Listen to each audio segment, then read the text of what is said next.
মারিয়াম আক্তার ইভা আপনি লিখেছেন, রোমে যদি বাচ্চার বিভিন্ন আকৃতির পুতুল ও প্রাণীর আকৃতির খেলনা থাকে তাহলে সেখানে নামাজ পড়ে নামাজ কবুলের পথে অন্তরায় হবে কিনা? বোন মারিয়াম, রোমে বাচ্চার পূর্ণাঙ্গ কোনো আকৃতির পুতুল বা প্রাণীর আকৃতির কোনো খেলনা থাকলে সেখানে নামাজ না পড়ে অন্যত্র নামাজ পড়া উচিত।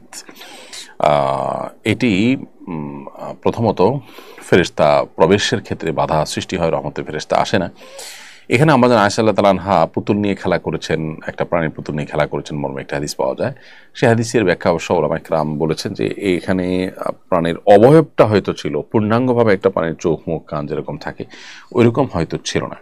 কারণ নবী করিম সাল্লাল্লাহু আলাইহি ওয়াসাল্লাম যেখানে বলেছেন যে লা তাদখুল মালাইকাতু বাইতান ফিহি কালবুন ওয়া সূরা, যেখানে কোনো যে ঘরে কোনো প্রাণীর ছবি আকৃতি অবয়ব ভাস্কর্য ইত্যাদি থাকে এবং কুকুর থাকে সেখানে রহমতের ফেরেশতা প্রবেশ করেন। সেখানে নবী সাল্লাল্লাহু আলাইহি ওয়াসাল্লামের বাসায় এটা কীভাবে হতে পারে?